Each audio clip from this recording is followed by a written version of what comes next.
Hello everyone, it is February 4th, 2025. It's Tuesday. It's Harp Tuesday. Welcome to this week's episode. So today I'm still in the process of trying to record all the pieces in my book, Baroque Music for Pedal Harp, hence the nice black background. And one of the pieces is Bach's Lute Prelude in C minor, that you just heard a little bit of. Which is it's a beautiful piece, and I wanted to use it as an opportunity today to talk a little bit about left-hand muffling and this idea of trying to instill in your left hand that awareness or sort of unconscious awareness of opportunities to muffle. When the left hand is not playing, that is often a chance to just do a little bit of muffling, whether it's some low wire strings to get rid of sympathetic vibration or a specific string here or there. With a harp, of course, the beauty of the harp is that, first of all, when you play a string,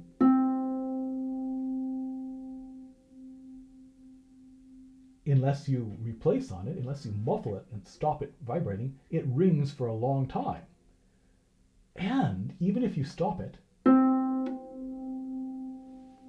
listen to all that sound. That's the sympathetic vibration of the other strings vibrating in sympathy.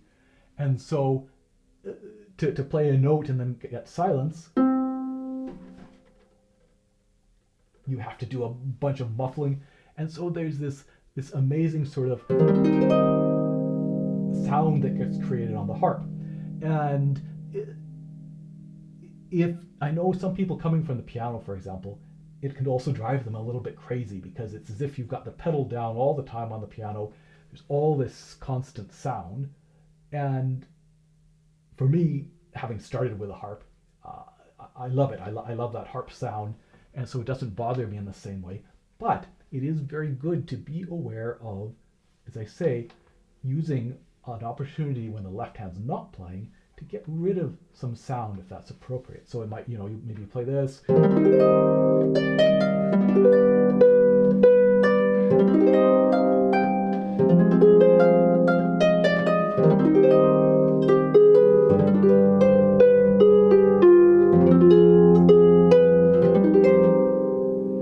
Getting rid of, again, just maybe some sympathetic vibration, maybe a specific note. If you've played a G chord and they're playing an F chord, maybe getting rid of that low G helps instead of hearing them both chords ringing.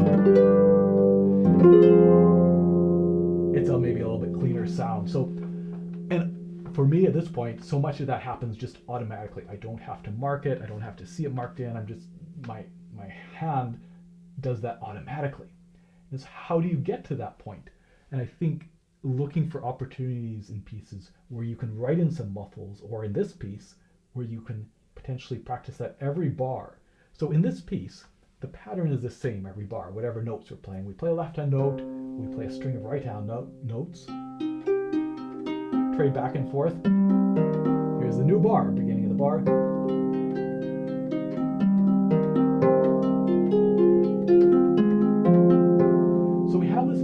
Time that the left hand is not playing after the first note of each bar. And that first note is marked as a quarter and then a rest. So if we wanted to, we could muffle on beat 2 every time. Muffle.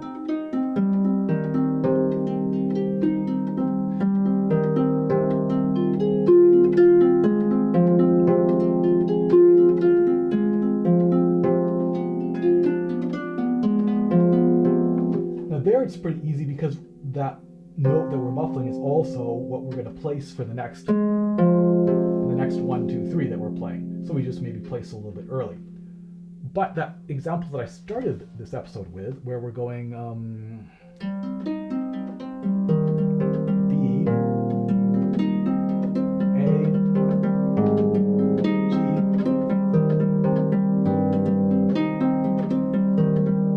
F, we have to stop that note and then find the next shape. Stop.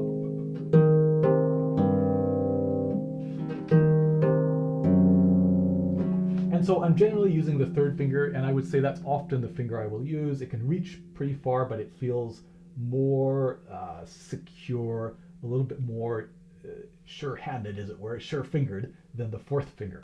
So I'll just use that third finger, trying to open up the finger a little bit so that I get a nice fleshy part of the pad. So it's hopefully as unobtrusive a muffle as possible. Of course, you can hear there is some sound, right, as I replace on that string, which is just what happens. But making sure that it's not, you need to place firmly, and experimenting with how can you get a nice quiet muffle. Of course, what happens in the piece, we're playing a note, so we can't hear that muffle yet happen, right? It's not, but the sound of the note that's getting played on that beat masks whatever sound the muffle is creating. So you could do that through the entire piece, and that's just some great practice for the left hand to develop that ability to muffle. And it actually does come in useful. So for example, in this little passage I was talking about, when we go down, we have the B, A.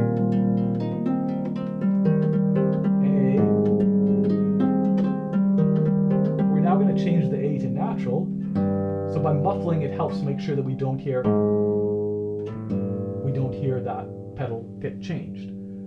We could certainly change it a little bit later than I have marked, and it should be okay, probably not to muffle, but muffling does make that a little bit safer.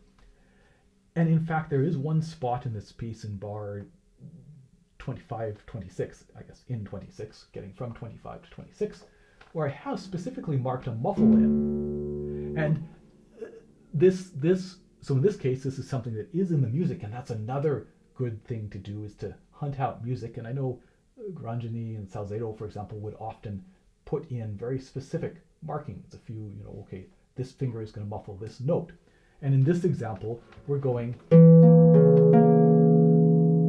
playing a D and then changing this C to natural. So it's been sharp here.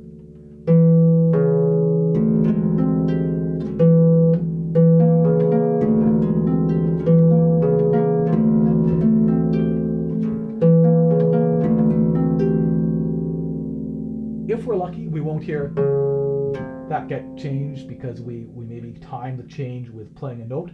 But to be on the safe side, what I'm suggesting is now instead of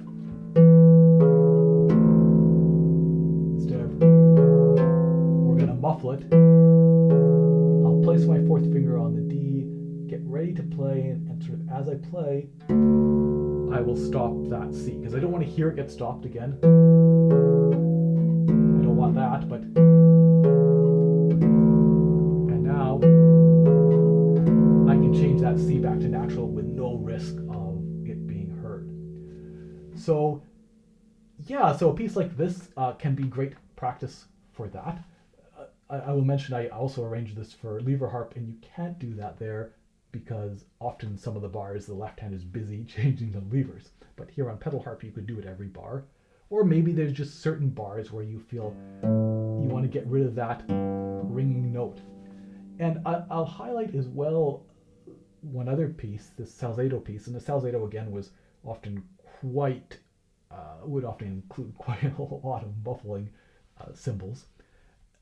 And this is his concert variations on Good King Wenceslas. But I just remember this very early on, learning this piece, and a real introduction to this idea of, on the harp, sometimes placing a note but not playing it in order to muffle.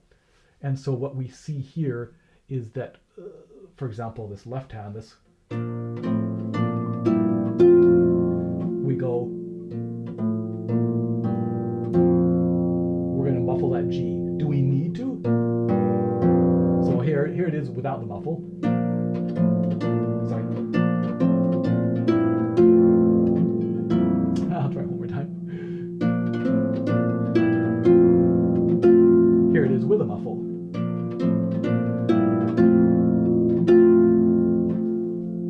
the difference, right? It's a cleaner sound. Instead of having this G still ringing, we get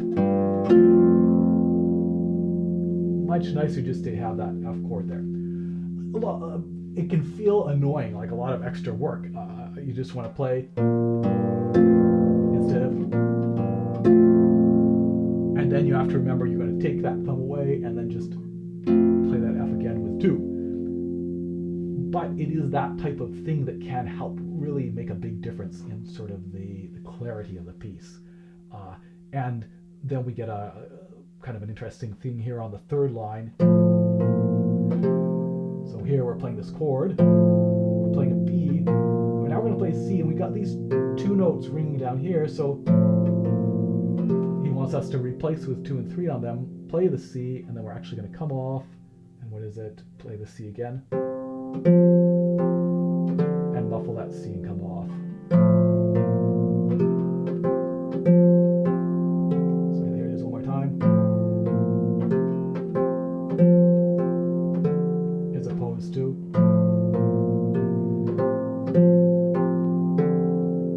a lot more extra sound. And again, that might be fine. It might not bother you at all, but then maybe once you start to hear this, some of that clarity of that, maybe you start to crave it, and again, the hand starts to do that automatically. So again, being aware of this, and then looking for pieces to maybe specifically always do a certain thing to practice that, and then finally just to be aware of, is the left hand not playing? Oh, again, even just maybe not muffling any of the notes that have been played, but just getting rid of some of the sympathetic vibration, looking for opportunities to muffle.